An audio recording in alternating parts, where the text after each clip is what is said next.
surga itu diliputi oleh sesuatu yang tidak disukai. Sholat itu gampang. Ini kaidah para bapak dan ibu urusan sholat.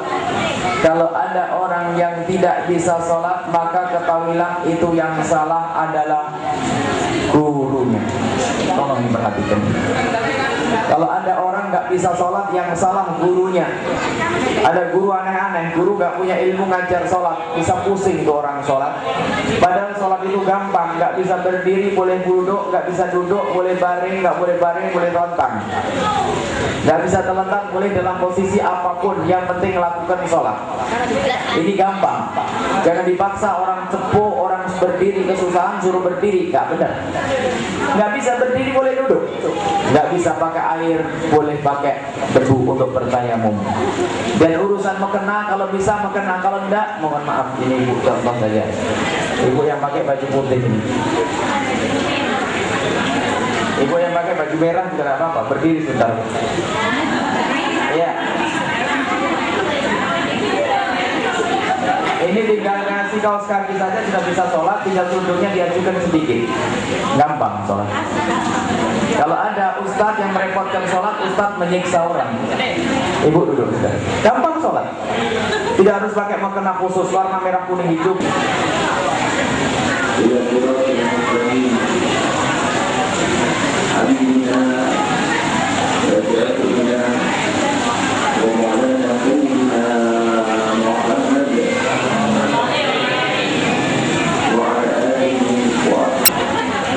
Sholat itu boleh dengan ini bu, digampangin sholat, jangan bikin susah.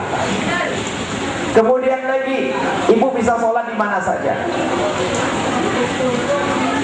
Di mana saja tempat itu boleh digunakan untuk sholat. Ibu di tengah sawah, ternyata sudah mendengar azan, ibu sudah membawa baju yang matut kudung, namanya muslimah ya, bajunya sini semuanya, nggak pakai begini. Tinggal langsung melakukan sholat saja. Biarpun itu sujudnya di tanah yang berlumpur, sah atau enggak bu? Sah. Lumpur najis atau tidak? Tidak najis. Orang sholat di pinggir jalan, jadi jangan dipersulit orang sholat. Di atas rumput selesai. Sholat di pinggir jalan juga boleh, polisi saja yang marah paling. Jadi gampang sholat, jangan dipersusah urusan sholat. Orang jaga di warung bawa sajadah dilipat, sholat gampang.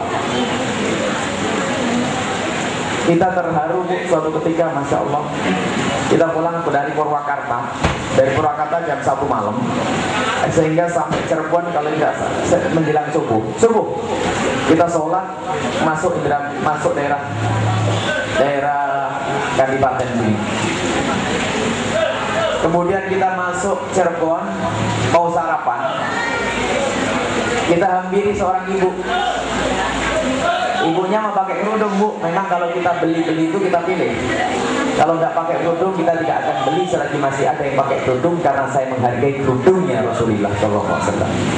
Ibu kalau belanja pilih-pilih, biarpun di pasar lebih mahal sedikit, yang penting kerudungan. Itu Anda menghargai Rasulullah, diganti dulu. Nah kita tuh milih ibu-ibu jualan nasi jamblang pakai kerudung.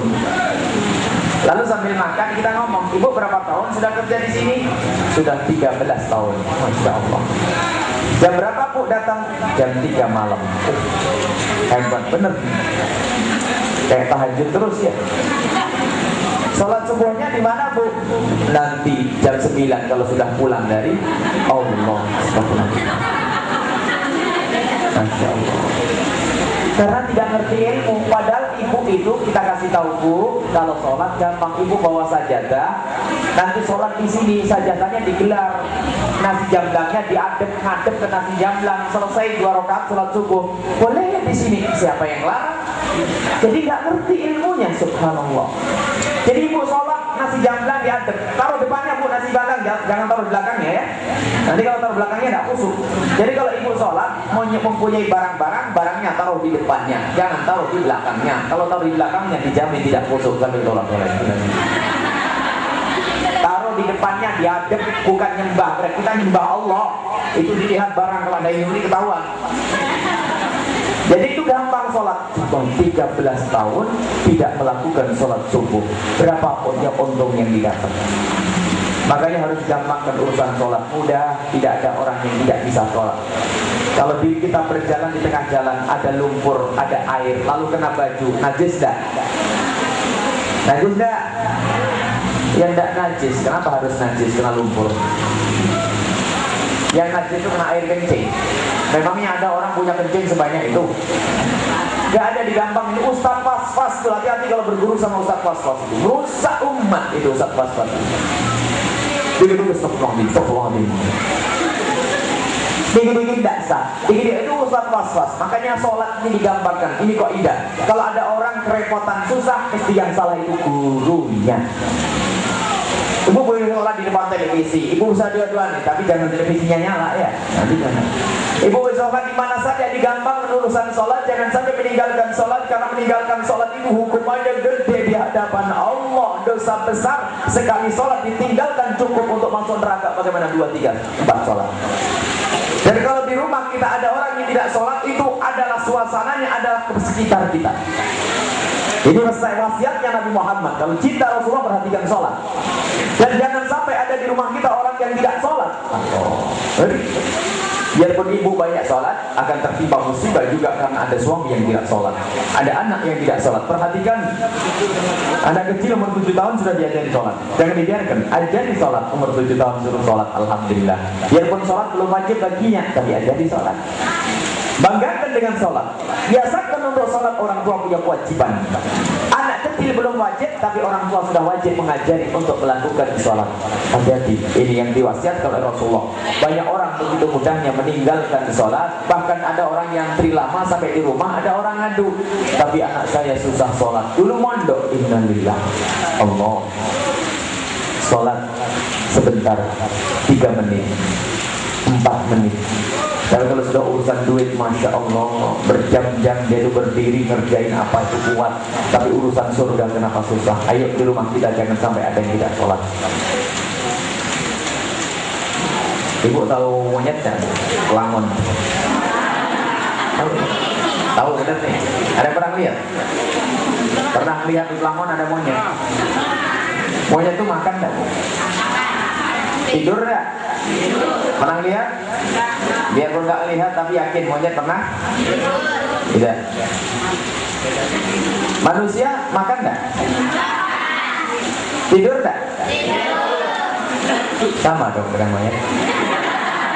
Ada bedanya Bu, sholat ya. Jadi kalau sholat, jadi beda dengan monyet. Jadi kalau ibu-ibu punya suami tidak sholat, suaminya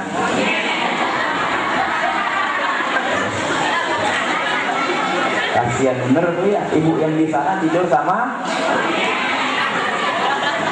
Sudah selesai.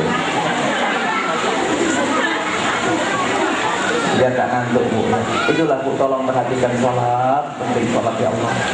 Ini adalah wasiat pertama Rasulullah untuk melakukan sholat digampangkan. Agar sholat itu gampang, banyak ilmu Bu. Kalau tidak punya ilmu tuh kayak sholat itu berat. Namanya wudhu tidak harus pakai air banyak Bu, ini cukup untuk wudhu. Wudhu itu kalau air banyak ya pakailah secukupnya. Makruh banyak-banyak. Kalau wudhu dengan air ini bisa Bu. Caranya apa? Dituangkan air di telapak tangan, diusapkan sekali, sudah sah wajah. Nggak usah harus 3 kali, 3 kali itu sunnah. Ini loh Bu. Jadi 1 botol aqua, kami sering wudhu dengan 1 botol aqua. Bisa di perjalanan dan sebagainya, kami manfaat 1 botol aqua ini bisa wudhu untuk orang berdua. Yang bikin masalah itu adalah Ustadz was-was. Ustadz yang kalau pakai selat bis itu. Hati-hati, jangan berguru sama orang begitu. Kata Imam Ghazali, itu orang dungu goblok tolol. Kata Imam Ghazali, mohon maaf ya. Imam Ghazali Ahmad ablah jahilun bidinihi, macam-macam. Imam Ghazali kalau sudah ketemu orang was-was itu disifati banyak karena dia diseorang itu nanti. Dan dia sendiri tersiksa dan dijamin tidak khusus orang was-was. Ini apa tuh? Najis, bingung. Ada basah sedikit, apa ya?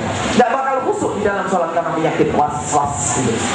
Untuk dengan ini cukup Bu. Jadi tuangkan air di telapak tangan, usapkan di wajah, merata, selesai. Untuk tangannya sama, 1 telapak tangan. Selesai. Untuk tangan yang kiri, telapak tangan, selesai. Rambut, tetesan. 1, pelit, tak bisa daripada tidak sholat. Kaki, diguyur sedikit, beres. Nggak susah melakukan sholat. Ada orang kok di Indonesia di sana nggak ada air itu gimana? Nggak pernah punya persiapan air. Beli air minum bisa, tapi untuk wudhu nggak bisa. Karena biasanya karena tidak ada ilmu untuk melakukan sholat. Jadi sangat gampang. Tidak pakai mekena sah kalau nggak punya mekena. Gara-gara mekena kotor nggak sholat. Itu ada, Bu. Gara-gara mekenanya basah tidak sholat. Ini pakai baju kayak gini, Bu, baju putih. Itu cukup itu. Tinggal pakai kaos kaki. Nggak punya kaos kaki, pinjam sarung suami dilipat ke situ. Yang penting nggak kelihatan kakinya. Jangan dibikin susah yang namanya sholat. Kemudian di atas kendaraan bisa melakukan sholat. Ada orang, ustadz atau santri, kalau sudah ke Jawa Timur naik kereta subuhnya hilang, itu bagaimana? Sholat di atas kendaraan paling enak duduk. Allahu Akbar. Apalagi kalau ngadep kiblat nggak usah ulang. Kalau nggak ngadep kiblat tetap sholat, tapi nanti diulang. Nggak dosa. Ada orang libur sholat. Itu sholat fardu, sholat sunnah, Bu, di atas mobil dari sini ke Cirebon bisa 30 rakaat. Sholat di atas mobil boleh asal Allah Akbar, sholat sunnah, Masya Allah. Jadi mudah. Jadi yang menjadikan susah itu karena tidak ada ilmu. Ibu yang punya mobil, bersyukur ibu banyak sholat sunnah di dalam mobil. Kalau seandainya ibu tabrakan masuk surga, tapi semoga selamat. Lah ibu tinggal dilipat, dudukin saja, Bu, sila, Bu. Ya, duduk, ya, aman. Ya, itu aja. Jadi jangan dibikin susah.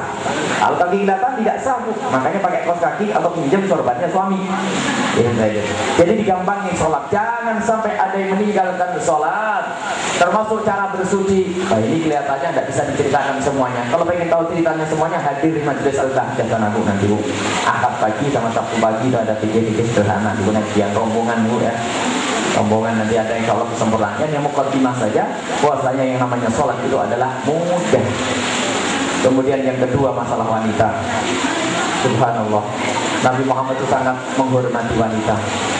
Wanita di dalam Islam itu makanya istausu bin nisa'i khairan. Ittaqullaha bin nisa', bertakwalah kepada Allah dengan menghormati kaum wanita. Adik-adik putri kita tolong diperhatikan, Bu. Masya Allah, wahai para bapak. Kalau bapak mempunyai anak perempuan sudah usia yang mohon maaf mulai disenangi oleh laki-laki, maka wajib tanggung jawab Anda lebih besar. Kalau Anda mengantarkan putri Anda sekolah ke Sumber sana, Anda pakai motor antarkan putri Anda, itu lebih bagus daripada berrokaat-rokaat di dalam masjid. Mengantarkan anak itu ibadah. Ada sebagian malah dititipkan sama teman laki-lakinya, itu gratis, nggak usah naik angkot. Ini laki-laki dungu, laki dungu yang tidak punya cemburuan kepada anak. Perhatikan itu putri kita itu. Putri kita itu mulia, lebih mulia dari permata. Nabi Muhammad berpesan istausu bin nisa'i khairan. Berwasiat tentang wanita harus diperlakukan dengan benar, hormati. Dan alangkah indahnya penghormatan Rasulullah kepada wanita. Wanita itu mulia, enak mulai dari terlahir sampai dewasa. Aduh, tidak ada semulia wanita. Di saat masa kecil seorang wanita di dalam Islam berbeda wanita di barat sana. Bahkan barat sana pengen menjadikan wanita kita seperti mereka. Wanita mereka terhinakan, lahir tanpa seorang bapak. Bingung dia. Wanita barat seperti itu. Tapi kita lihat wanita muslimah, wanita terlahir didampingi oleh seorang ibu dan seorang bapak. Kemudian setelah dewasa diantarkan, baru menikah langsung apa? Tidak usah cari duit, suami yang cari nafkah. Sampai di masa tuanya wanita di dalam Islam itu apa? Nabi Muhammad berpesan, awas ibumu menghormatinya. Ibumu sampai 3 kali. Jadi penghormatan kepada wanita luar biasa. Maka dari itu musuh-musuh Allah ingin merusak melalui wanita ini. Sehingga wanita menjadikan barang dagangan. Harganya adalah di jasadnya. Wanita di barat, wanita kafir sana nilainya di kecantikannya. Kalau punya cantik, punya kecantikan atau punya duit, baru bisa berharga. Kalau tidak punya kecantikan, tidak punya uang, dia seperti sampah. Di barat seperti itu. Tapi di Islam tidak. Biarpun orang itu tidak punya kecantikan wajah dan punya akhlak yang mulia, ada yang mau. Ada yang menginginkannya, ada yang mengidam-idamkannya. Jadi wanita di dalam Islam sangat dimuliakan oleh Rasulullah. Maka dari itu lihat, dihancurkan Islam melalui wanita. Putri kita harus kita perhatikan, terjerumus zina dan sebagainya. Sebabnya karena wanitanya sendiri yang murahan. Kalau wanita itu semuanya adalah tegas dengan prinsipnya, laki-laki pada takut. Kalau perlu kita ajari putri kita untuk pandai mengambil sandalnya. Kalau ada laki-laki iseng langsung diambil sandal, jangan macam-macam dengan saya. Bagus. Perlu perlu diajari semacam itu agar wanita laki-laki pada takut semua. Wah, anaknya Pak Haji ini ganas, nggak berani ganggu tuh. Tapi diam-diam berharap agar menjadi istrinya karena menjaga diri wanita. Wanita mulia, adik-adik putriku yang cantik, kemuliaanmu itu ada di dalam kehormatanmu. Coba jujur. Adik-adik putra yang kami cintai, Anda sudah menghadapi usia nikah. Di hadapan Anda ada dua calon perempuan, cantik-cantik, dua-duanya cantik, surumi deh, kaya-kaya, pinter-pinter. Coba, cuman bedanya, coba perhatikan bedanya. Yang pertama itu jelalatan, SMS-an, wah sana sini. Kalau sama laki-laki, wah, pinter, cantik, kaya, ahli ibadah tuh, ahli ngaji juga. Cuma matanya jelalatan, murah sama orang, wah, sana. Tapi yang kedua, adik-adik putra yang aku cintai, yang kedua, masya Allah, kalau jalan tidak tolak-tolak, kalau ngomong sama laki-laki, pandangannya merunduk, menjaga diri, kalimatnya baik. Ayo pilih mana? Nomor 2. Dengar adik-adikku, kalau pengen jadi wanita cantik, jadi rumusnya cerewet, di SMS sekali nggak bisa tidur, murahan bener nih. Pecinta Rasulullah kayak begitu, enggak deh. Ya dapatnya orang murahan ya, orang soleh nggak mau dong. Itulah adik-adikku yang aku cintai. Bagaimana? Ibu-ibu kalau pengen mendidik wanita yang solehah seperti itu, wanita solehah, katanya anak baik, teman laki-lakinya datang, bapaknya di WC gak keluar-keluar, katanya apa? Memberi kesempatan anaknya untuk ngobrol. Allah. Di mana penghormatan pada wanita? Rasulullah berpesan, ini loh kehancuran keluarga ini karena wanita kita ini adalah kita rendahkan. Anak kita lebih mulia dari permata. Ibu tahu permata? Saya belum tahu, Bu. Gak punya permata saya. Katanya permata itu mahal, harganya 1 miliar, 500 juta. Coba kalau ada orang punya permata bagaimana? Permata tentunya dijaga, Bu, ya, dijaga. Kalau orang punya permata, lihat, ditaruh di peti, petinya dikunci, ditaruh di lemari, lemarinya dikunci, baru kamarnya dikunci, rumahnya dikunci, baru dia keluar rumah, kan begitu. Itu pun masih pesan